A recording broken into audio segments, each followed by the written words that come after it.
Pinakamalaking balita nga po sa impeachment trial kahapon ang pagpabor ng impeachment court sa pagsubpina sa peso-denominated bank at tax records ni VP Sara at asawa niya si Attorney Man Scarpio.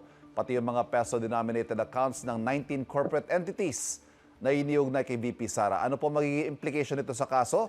Pakipaliwanag nga po sa ating mga manonood, anong ibig sabihin nito and is this what you would consider a win for the prosecution?